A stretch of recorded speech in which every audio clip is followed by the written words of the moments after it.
बच्चों, श्रीनिका क्लासेस में आपका एक बार फिर से स्वागत है। आज हम पढ़ने जा रहे हैं फैक्टर्स पार्ट 2। पार्ट 1 मैंने पहले पढ़ा दिया है इसमें, अब पार्ट 2 पढ़ने जा रहे हैं। और पार्ट 2 में हमें ये सारी चीज़ें पढ़नी है: product of factors, average of factors, prime factors, sum of reciprocal of factors, perfect square, perfect cube factors.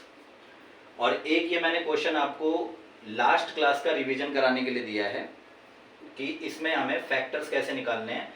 ये एग्जाम में आया हुआ क्वेश्चन है, तो इसको हम सॉल्व करते हैं। पहले देखिए, जैसे इसको जब हम सॉल्व करने जाएंगे तो सबसे पहले ये चेक करेंगे कि इसका जो बेस है वो पहली बात तो प्रोडक्ट में होना चाहिए, और दूसरी बात बेस जो है वो प्राइम नंबर होना चाहिए। तो यहाँ पर क्या है कि सारे के सारे कंपोजिट नंबर हैं और बीच में प्लस लगा हुआ है।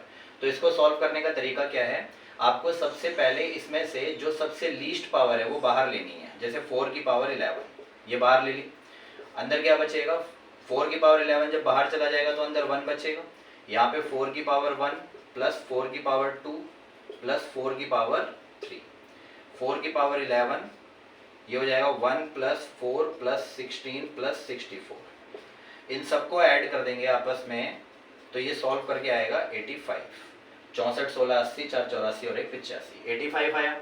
अब आप इस प्रोडक्ट को ऐसे भी लिख सकते हो, 2 की पावर 22 मल्टीप्लाई 5 इंटू 70।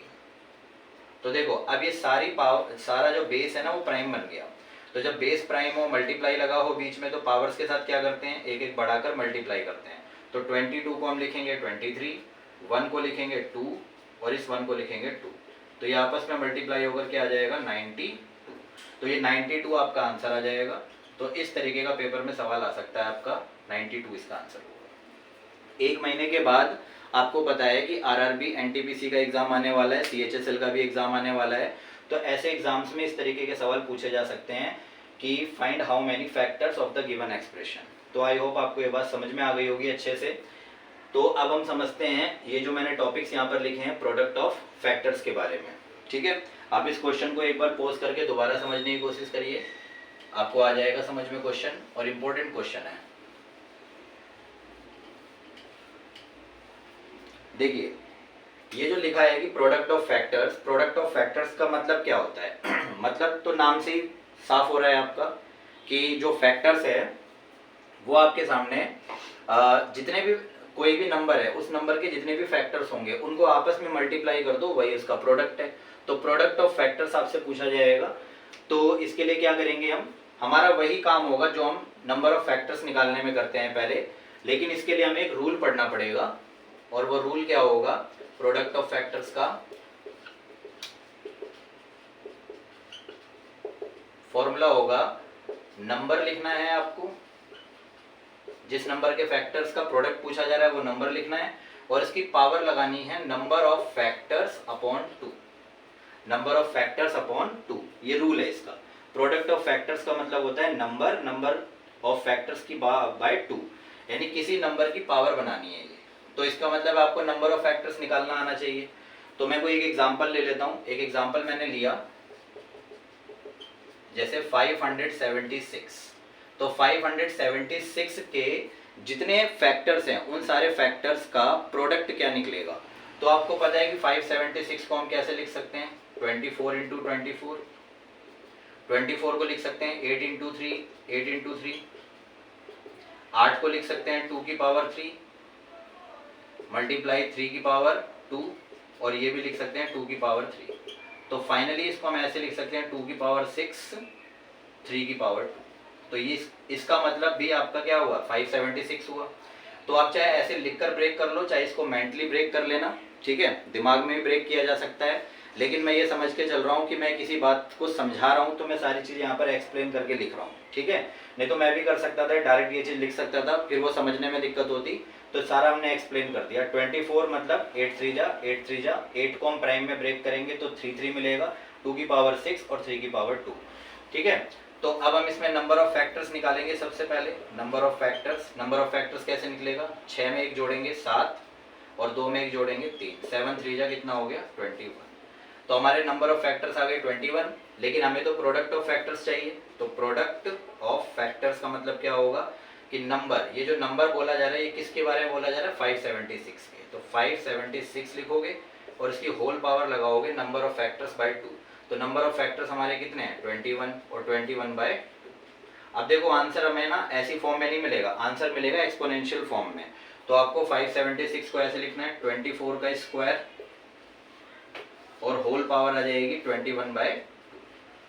तो आपको एक फॉर्मूला मालूम होगा कि a की पावर m की होल पावर n होता है तो a की पावर mn हो जाता है। तो ये पावर्स आपस में मल्टीप्लाई होकर कैंसिल हो जाएगा, तो 2 से 2 कैंसिल हो जाएगा, तो बचेगा क्या 24 की पावर 21। तो दैट इज योर आंसर। और 24 की पावर 21 को हम लिख नहीं सकते पूरा एक्सप्लेन करके, इस वजह से हमें 24 की पावर 21 को एज इट इज छोड़ना पड़ेगा। तो 576 के जितने भी फैक्टर्स हैं उनका प्रोडक्ट क्या निकलेगा 24 रेज़ टू द पावर 21। तो आपको ये बात समझ में आ गई होगी इस एग्जांपल से कि प्रोडक्ट ऑफ फैक्टर्स हमें कैसे निकालना होता है। आप इसको ध्यान से एक बार दोबारा चेक करना। देखो जिस बच्चे को नंबर ऑफ फैक्टर्स निकालना आता है तो उसको ये कोई दिक्कत नहीं है, बस एक सिर्फ फॉर्मूला अप्लाई करना है इसके अंदर, ठीक है। तो प्रोडक्ट ऑफ फैक्टर्स हमारा कंप्लीट। प्रोडक्ट ऑफ फैक्टर्स के बाद में हम फटाफट पढ़ते हैं आगे एवरेज ऑफ फैक्टर्स। तो देखो एवरेज ऑफ फैक्टर्स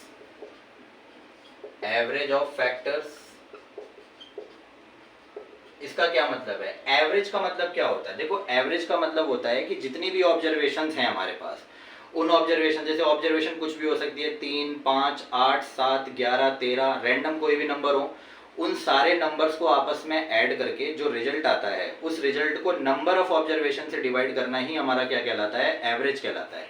तो बस वही एवरेज का मतलब ही लिखना है यहाँ पर, लेकिन हम यहाँ पर एवरेज ऑफ फैक्टर्स निकाल रहे हैं। तो एवरेज ऑफ फैक्टर्स का मतलब क्या होगा, सम ऑफ फैक्टर्स अपॉन में number of factors, sum of factors upon number of factors. तो सम ऑफ फैक्टर्स निकालने का मैंने आपको मेथड समझाया हुआ है फर्स्ट पार्ट में, आप वहां जाके सीख सकते हो इस चीज को। और यहाँ पर भी मैं करूंगा उसी चीज को, लेकिन मैं डिटेल में नहीं करूंगा, मैं थोड़ा सा आपको डायरेक्ट क्वेश्चन सॉल्व करा रहा हूँ। इसमें एग्जाम्पल में डायरेक्ट क्वेश्चन सॉल्व करूंगा तो उतना डिटेल में नहीं जा सकता मैं, आपको पार्ट 1 देखना होगा। तो सम ऑफ फैक्टर्स, जैसे सम ऑफ फैक्टर्स निकालना है तो सम ऑफ फैक्टर्स हमें, अब एक एग्जाम्पल लेते हैं इस पे कि एवरेज ऑफ फैक्टर्स हमें निकालना है किसका, 60 का निकालना है। तो 60 को पहले ब्रेक करिए आप, वैसे आपके एक्सप्रेशन की फॉर्म में ब्रेक करना है इसको। 60 को लिख सकते हैं 15 4 जा 60, ठीक है। तो 2 की पावर 2, 3 की पावर 1, 5 की पावर 1, ठीक है। मैंने 60 एग्जाम्पल ऐसे नहीं लिया, 60 एग्जाम्पल CHSL के एग्जाम में डायरेक्ट एक क्वेश्चन पूछा गया था कि what is the average of all factors of 60, इसलिए मैंने ये वाला क्वेश्चन एग्जाम्पल लिया। तो देखो आपको क्या करना है, सबसे पहले निकालना है सम ऑफ फैक्टर्स। तो सम ऑफ फैक्टर्स कैसे निकालेंगे, ये जो 2 पावर लिखी हुई है इसको 0 से लिखना शुरू करना है और 2 तक ले जाना है, फिर मल्टीप्लाई लगाना है, 3 की पावर 0, 3 की पावर 1, स्टार्ट 0 से ही करना है और इसको लिखना है 5 की पावर 0, 5 की पावर 1। तो ये आ जाएगा आपका 4 2 6 और 1 7, ये आ जाएगा 3 और 1 4, ये हो गया 5 और 1 6, ठीक है। ये सब जानते हो आप, सॉल्व करना कैसे सॉल्व किया जाता है, बस इसको मल्टीप्लाई मत करना, इसको एज इट इज छोड़ देना आप। फिर आप, ये तो आ गया आपका सम ऑफ फैक्टर्स। अब नंबर ऑफ फैक्टर्स निकालेंगे। नंबर ऑफ फैक्टर्स कैसे निकलेगा, जो पावर से उनमें एक एक बढ़ाना है। तो पावर 2 है, इसको 3 ले लेना है, यहाँ पावर 1 है, यहाँ पे 2 ले लेना है, यहाँ पे 1 है, यहाँ पे 2 ले लेना है। तो 3 2 जा 6, 2 जा 12, इसे भी मल्टीप्लाई मत करना, इसको भी एज इट इज छोड़ दो, ठीक है। अब हमें निकालना क्या है, हमें एवरेज निकालना है। तो एवरेज निकालने के लिए हम क्या करेंगे, इस फॉर्मूले को अप्लाई करेंगे। तो सम ऑफ फैक्टर्स हमने कितना निकाला, 7 × 4 × 6। नंबर ऑफ फैक्टर्स कितना निकाला, 3 × 2 × 2। तो देखो 2 2 जा 4 कैंसिल हो गया, 3 से ये कैंसिल हो गया 2 पे, तो 7 2 जा 14। तो 14 इज योर आंसर। इसलिए मैंने यहाँ पर मल्टीप्लाई करके टाइम वेस्ट नहीं करा अपना, क्योंकि फिर मुझे यहाँ पर ना देखना पड़ता, हालांकि बहुत बड़ा नंबर नहीं है, हो जाता है इजीली, बट आपको कोई भी नंबर अगर बड़ा मिल जाता है तो फिर आप इसको ब्रेक करके ही लिखना, ताकि आप कैंसिल करने में इजी लगे आपको, ठीक है। तो इसका आंसर आ जाएगा 14। तो एवरेज ऑफ फैक्टर्स का मीनिंग आपको समझ में आ गया कि एवरेज ऑफ फैक्टर्स क्या होता है। तो इस तरीके से हमने एवरेज ऑफ फैक्टर्स समझ लिया इस एग्जाम्पल के साथ, ठीक है। तो हमारा प्रोडक्ट ऑफ फैक्टर्स खत्म हो गया, एवरेज ऑफ फैक्टर्स खत्म हो गया। अब हम समझते हैं प्राइम फैक्टर्स क्या होते हैं। तो प्राइम फैक्टर्स समझते हैं, प्राइम फैक्टर्स क्या होते हैं।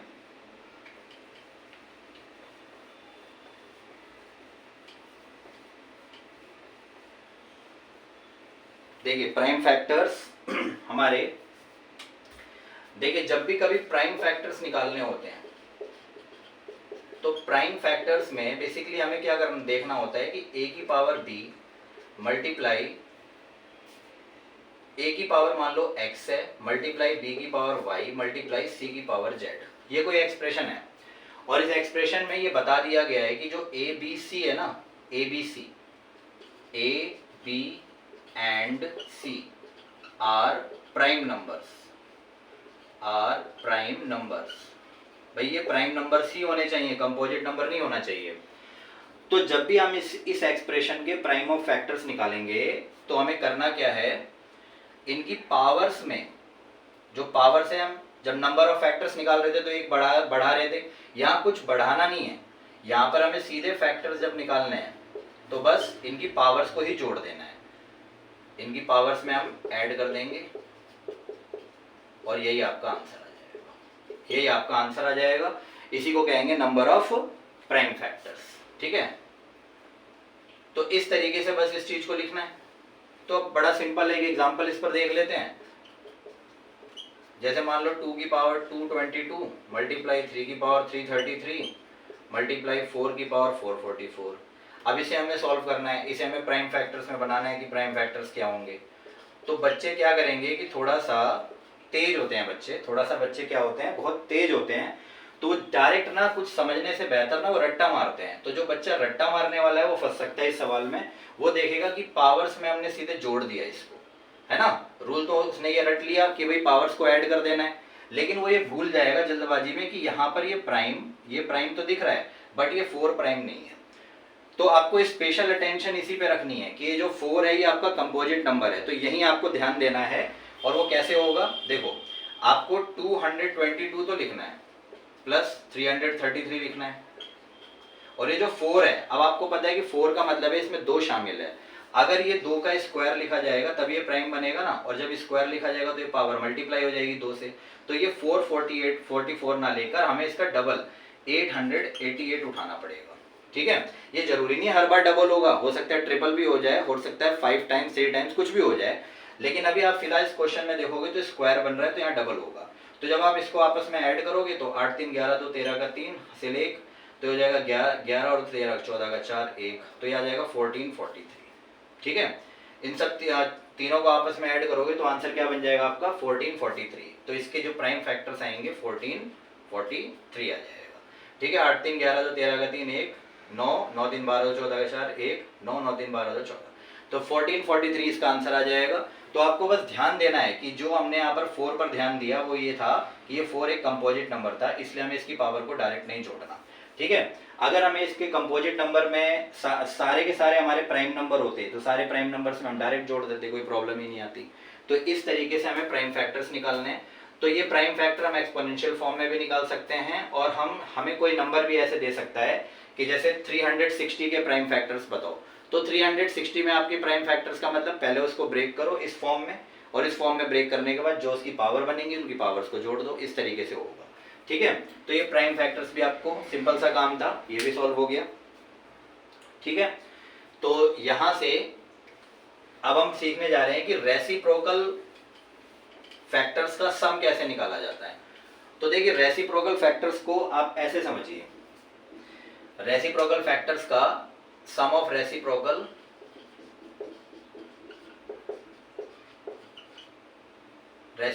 Of factors. तो देखो सम ऑफ रेसिप्रोकल ऑफ फैक्टर्स का मतलब भी, इसका भी एक रूल है, डायरेक्ट एक रूल होता है, और वो रूल हमारा क्या है, वो ये है कि जो भी आपके पास में सम ऑफ फैक्टर्स आएगा नंबर का, उसको ऊपर लिखना है और नीचे लिख देना है नंबर, आपको डायरेक्ट ये फॉर्मूला याद रखना है, लेकिन मैं आप इसको प्रैक्टिकल भी समझा देता हूँ। जैसे एक छोटे से एग्जांपल के साथ समझा देता हूँ। जैसे एक मैंने नंबर लिया 12, अब 12 को आपको पता है कि 1 के टेबल में आएगा, 2 में आएगा, 3 में आएगा, 4 में आएगा, 6 में आएगा, 12 में आएगा। ठीक है, तो इसके कितने फैक्टर बन गए, 6 फैक्टर बन गए।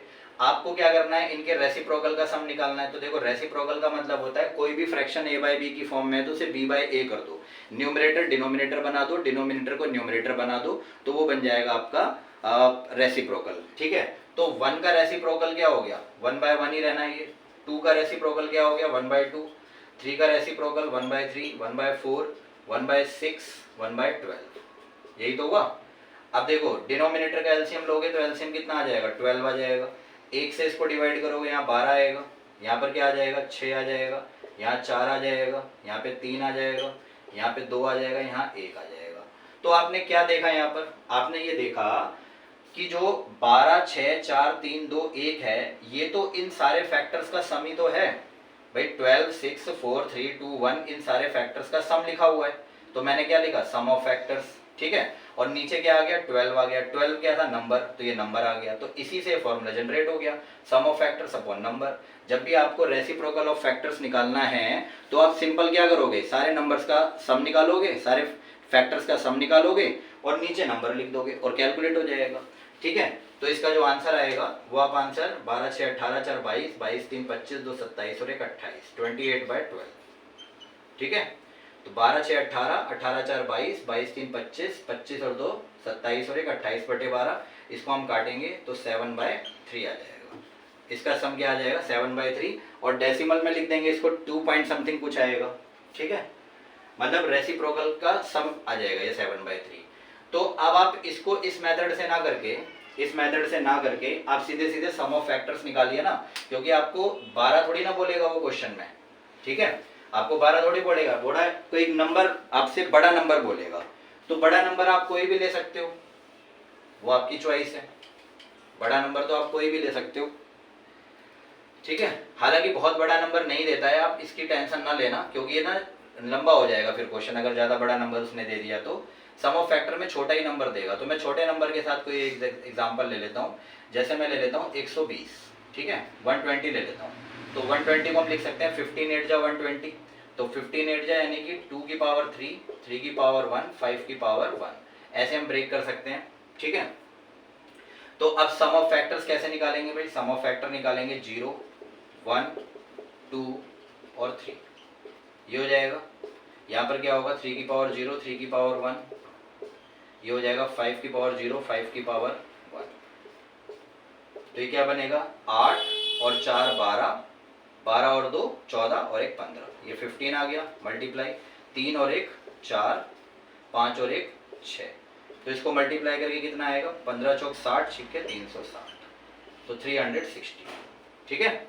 बात समझ में आई भाई। इसकी जो पावर से 3 तक है, पावर इसकी 3 है, 0 से चलना है, 0 1 2 3 लेना है। तो यहाँ पे 0 का मतलब 1 हो गया, 1 + 2 3, 3 + 4 7, 7 + 8 15, यहाँ पे 3 और 1 4 हो गया, यहाँ पे 5 और 1 6 हो गया, 360 आ गया।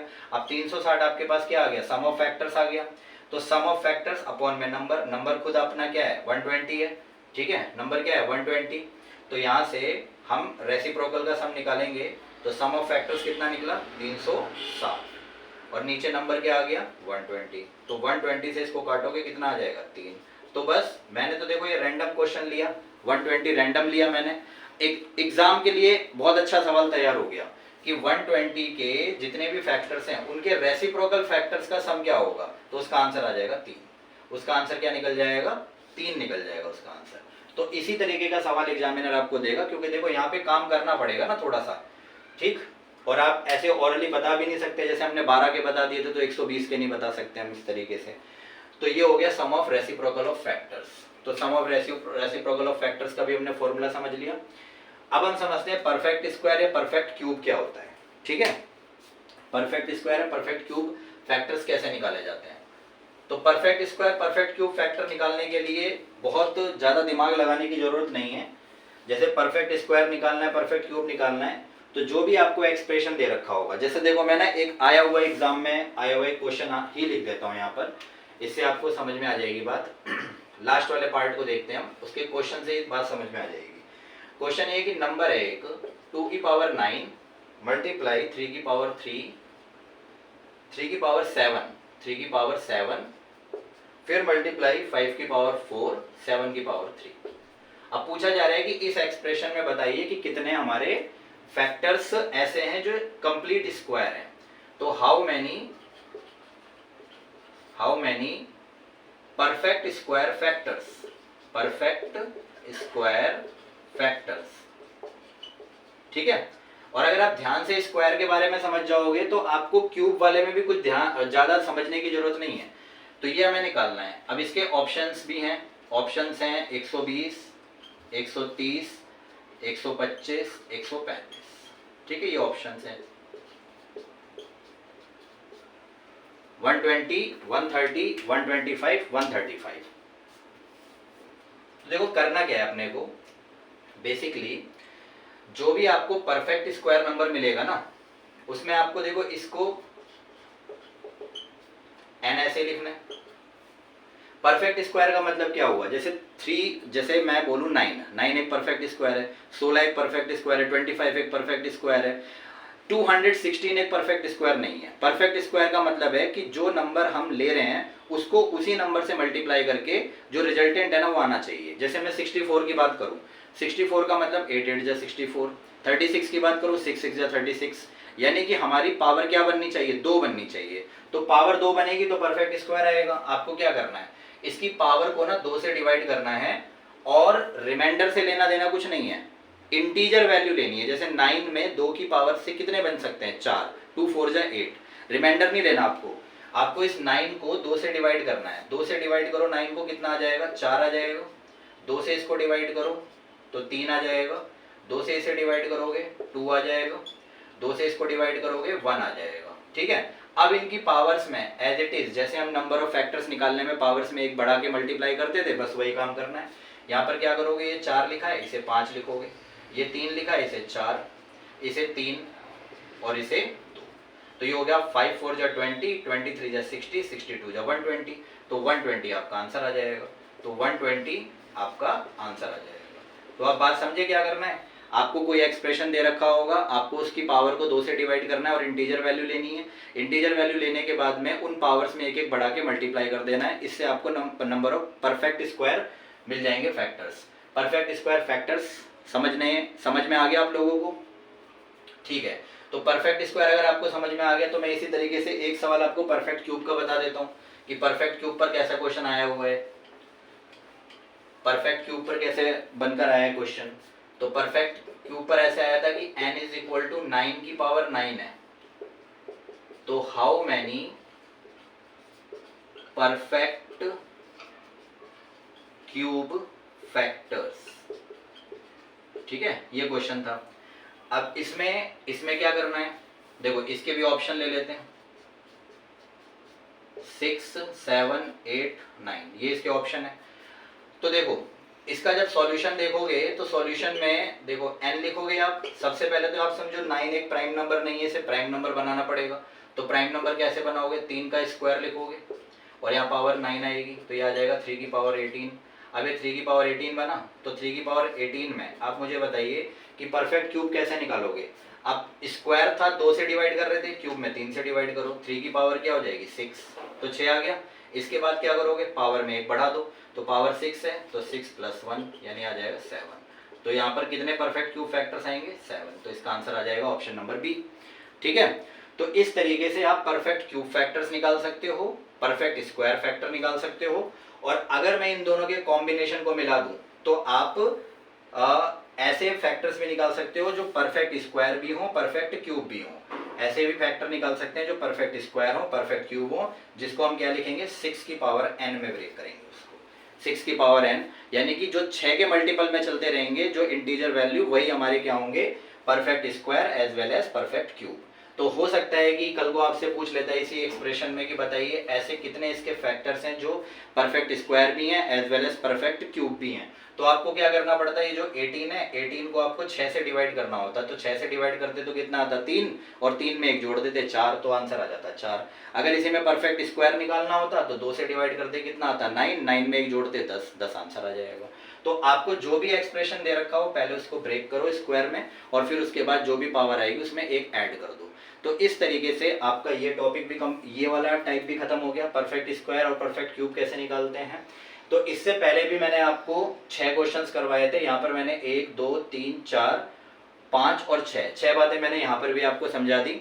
ठीक है, तो जिससे टोटल हमारे ना 12 पॉइंट्स हो गए। तो ये 12 पॉइंट्स हमें अच्छे से अपने दिमाग में बैठा लेने हैं, जिससे हमारे फैक्टर्स वाला जो क्वेश्चन होगा वो हमें कभी दिक्कत नहीं देगा। तो देखिए अब बात ये समझना, ये नंबर सिस्टम का एक टॉपिक है। नंबर सिस्टम में हमने फैक्टर्स निकालने के 2 पार्ट में इसको समझा है, पार्ट 1 पार्ट 2। तो फंडामेंटल चीज़ें पार्ट 1 में समझिए 6 चीज़ों को, और दूसरी चीज़ें आपको समझनी पड़ेंगी पार्ट 2 के अंदर। तो दोनों को अच्छे से आप समझ लोगे तो ये फैक्टर्स का टॉपिक आपका अच्छे से कंप्लीट हो जाएगा, और अपकमिंग जो भी एग्जाम्स होंगे उसमें आपको बेनिफिट देगा। ठीक है, तो आपको ये वीडियो कैसा लगा ये बात आप कमेंट में लिख के बताइए, और अच्छा लगे तो आप चैनल सब्सक्राइब करिए। मिलते हैं आपको नेक्स्ट वीडियो में। Okay, bye and take care.